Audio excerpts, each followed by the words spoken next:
the United States Supreme Court majority wrote the following, quote, "Women are not without electoral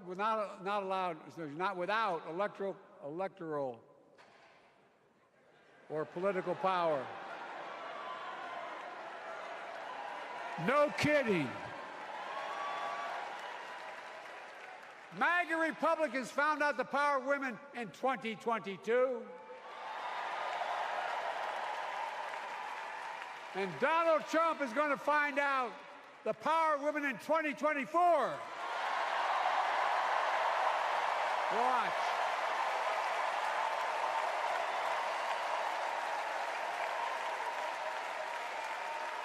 And where Trump and his mega Republican right-wingers seek to erase history, we Democrats continue to write history and make more history. I'm proud to have kept my commitment to appoint the first black woman to the United States Supreme Court.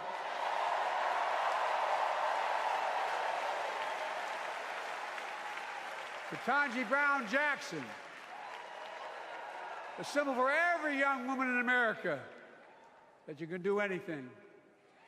I'm proud that I've kept my commitment to have an administration that looks like America and that taps in to the full talent of our nation. The most diverse cabinet in history, including the first black woman of South Asian descent to serve as vice president. And will soon serve as the 47th president of the United States.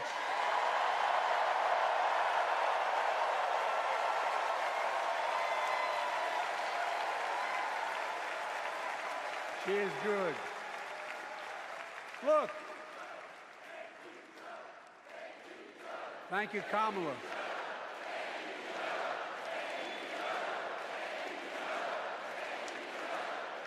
Folks, I've long said we have many obligations as a nation, but I got in trouble years ago for saying I'd make no apologies. We have only one truly sacred obligation: to prepare and equip those we send to war and care for them and their families when they come home and when they don't. That's why I'm so proud to have written and signed the PACT Act, one of the most significant laws ever, helping veterans and their families exposed to toxic materials like burn pits in Agent Orange. I was around during the Vietnam War. It's hard. Nobody was able to prove that there's illness was a consequence of Agent Orange. And no one was able to prove initially that because they lived in burn pits like my son lived next to in Iraq for a year, that is the cause of their illness. But because of the PACT Act, a surviving spouse with 2 children is now eligible for a stipend of about $3,000 a month. And those children who lost a parent are eligible for tuition benefits to go to college and to get job training. It's already helping over 1 million veterans and their families just so far. Well, I love them, and I'm so proud of my son's service. We get it, but guess who doesn't get it and doesn't respect our veterans? We know from his own chief of staff, the 4-star General John Kelly, that Trump, when in Europe, would not go to the grave sites in France. The brave service members who gave their lives to this country. He called them suckers and losers. Who in the hell does he think he is? Who does he think he is? There's no words for a person. They are not the words of a person not worthy of being commander-in-chief, period. Not then, not now, and not ever. I mean that. I mean that from the bottom of my heart.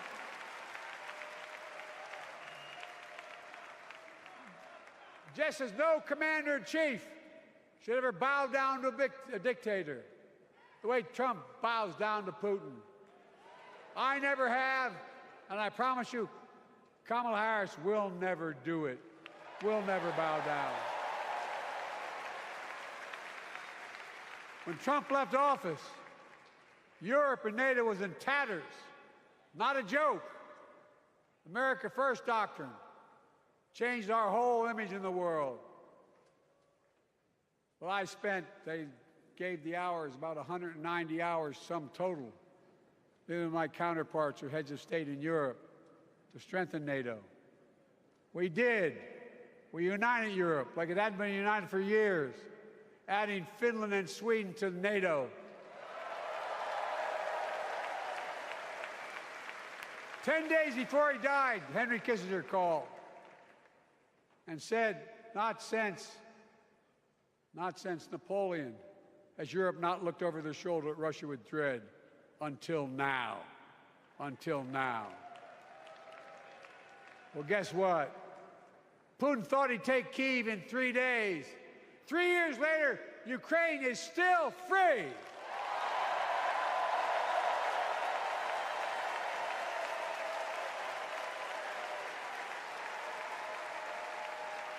When I came to office, the conventional wisdom was that China would inevitably surpass the United States. They haven't noticed. No one's saying that now.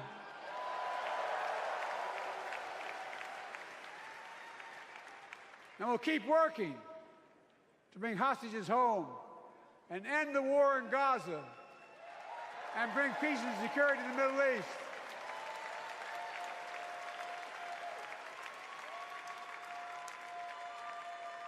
As you know, I wrote a peace treaty for Gaza. A few days ago, I put forward a proposal that brought us closer to doing that than we've done since October 7th. We're working around the clock, my Secretary of State, to prevent a wider war and reunite hostages with their families and surge humanitarian health and food assistance into Gaza now. To end the civilian suffering of the Palestinian people, and finally deliver a ceasefire and end this war.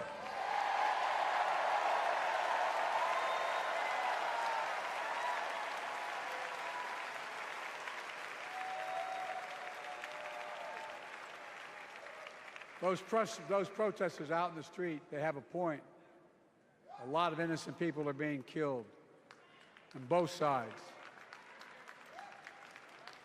Just as we worked around the clock to bring home wrongfully detained Americans and others from Russia in one of the most complicated swaps in history, but they're home. Kamala and I are going to keep working to bring all Americans wrongfully detained around the world home. I mean it. Folks, I've got 5 months left in my presidency. I've got a lot to do. I intend to get it done.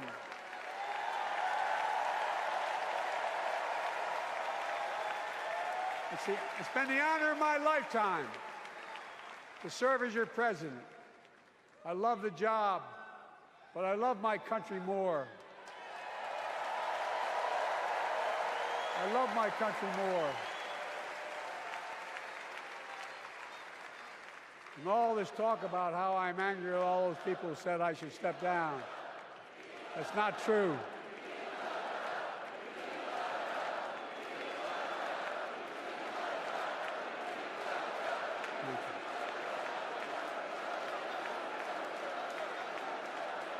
I love my country more, and we need to preserve our democracy. In 2024, we need you to vote. We need you to keep the Senate. We need you to win back the House of Representatives. And above all, we need you to beat Donald Trump.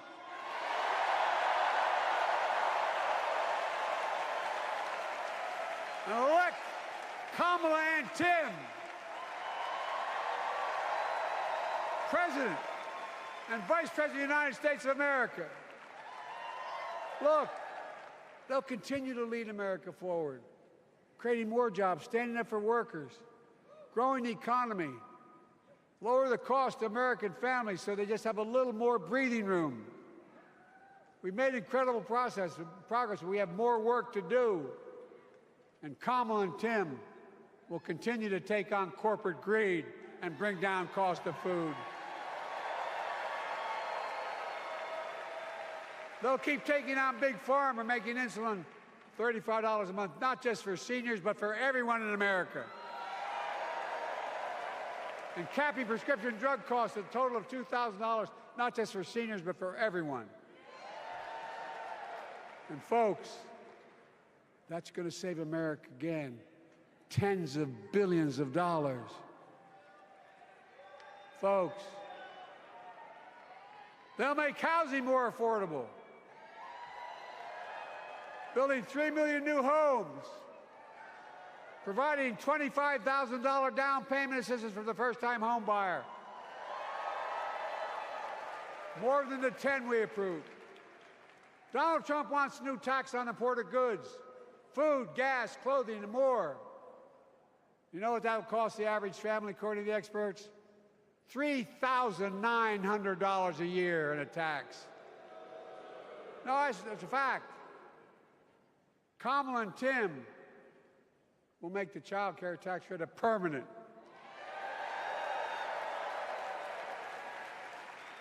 Lifting millions of children out of poverty and helping millions of families get ahead.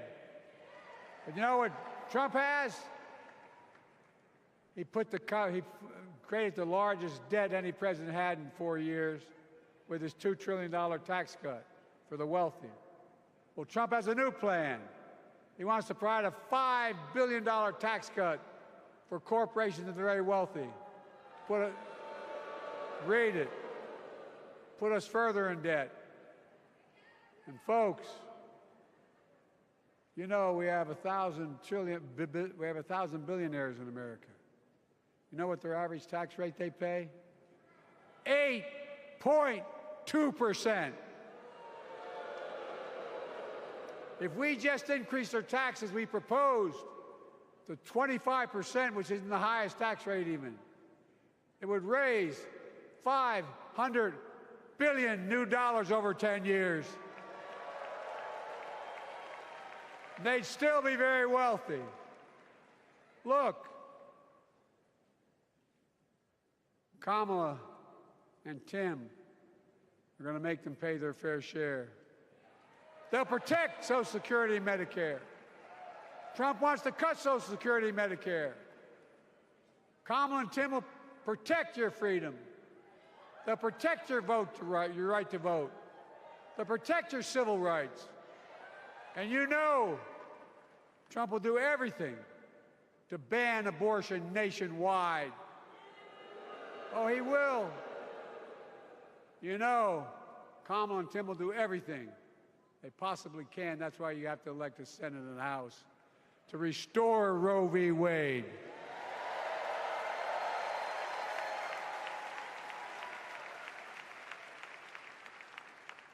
The ancient Greeks taught us that character is destiny. Character is destiny. For me and Jill, we know Kamala and Doug are people of character. It's been our honor to serve alongside them. And we know that Tim and Gwen Walz are also people of great character.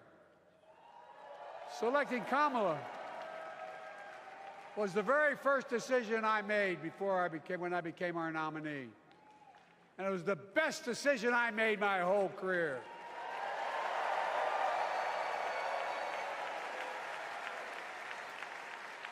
We've not only gotten to know each other, we've become close friends.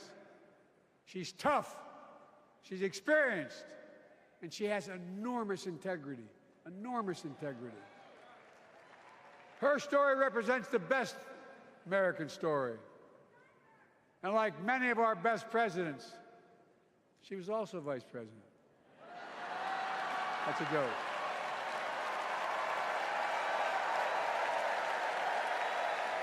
But she'll be a president our children can look up to.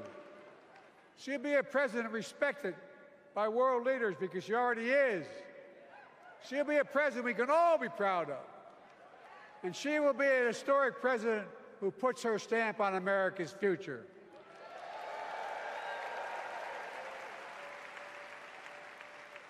This will be the first presidential election since January 6th. On that day, we almost lost everything about who we are as a country. And that threat, this is not hyperbole, that threat is still very much alive. Donald Trump says he will refuse to accept the election result if he loses again. Think about that. He means it. Think about that. He's promising a bloodbath if he loses, in his words. And that he'll be a dictator on day one, in his own words. By the way, this sucker means it. No, I'm not joking. Think about it. Anybody else said that in the past, you'd think he was crazy. He is crazy, but you'd think it was an exaggeration, but he means it. We can't let that happen. Folks, all of us carry a special obligation. Independents, Republicans, Democrats. We saved democracy in 2020, and now we must save it again in 2024.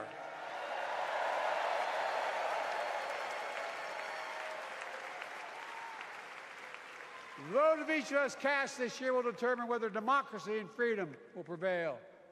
It's that simple. It's that serious. And the power is literally in your hands. History is in your hands. Not hyperbole. It's in your hands. America's future is in your hands. Let me close with this. Nowhere else in the world could a kid with a stutter and modest beginnings in Scranton, Pennsylvania, and Claymont, Delaware, grow up to sit behind the resolute desk in the Oval Office.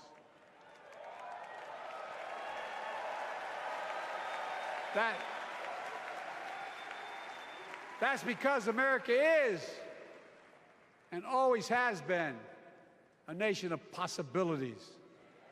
Possibilities. We must never lose that. Never. Kamala and Tim understand that this nation must continue to be a place of possibilities, not just for the few of us, but for all of us. So join me in promising your whole heart to this effort, and where my heart will be. I promise I'll be the best volunteer Harris and Walz has Cam ever seen.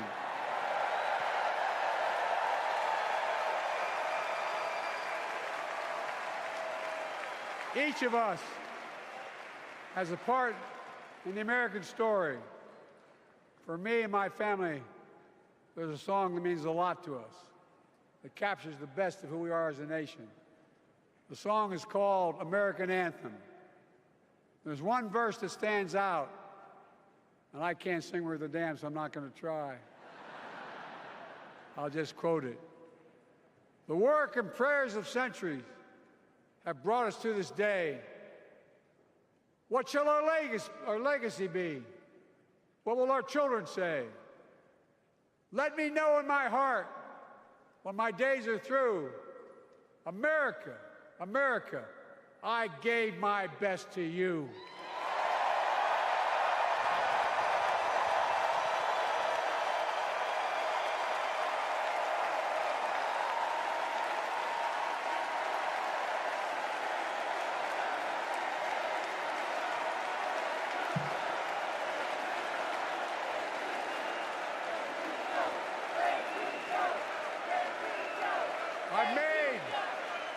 I've made a lot of mistakes in my career, but I gave my best to you. For 50 years, like many of you, I've given my heart and soul to our nation. And I've been blessed a million times in return with the support of the American people. I've either been too young to be in the Senate because I wasn't 30 yet, and too old to stay as president. But I hope you know how grateful I am to all of you. I can honestly say, and I mean this from the bottom, give you my word as a Biden, I can honestly say I'm more optimistic about the future than I was when I was elected as a 29-year-old United States Senator. I mean it. Folks, we just have to remember who we are. We're the United States of America.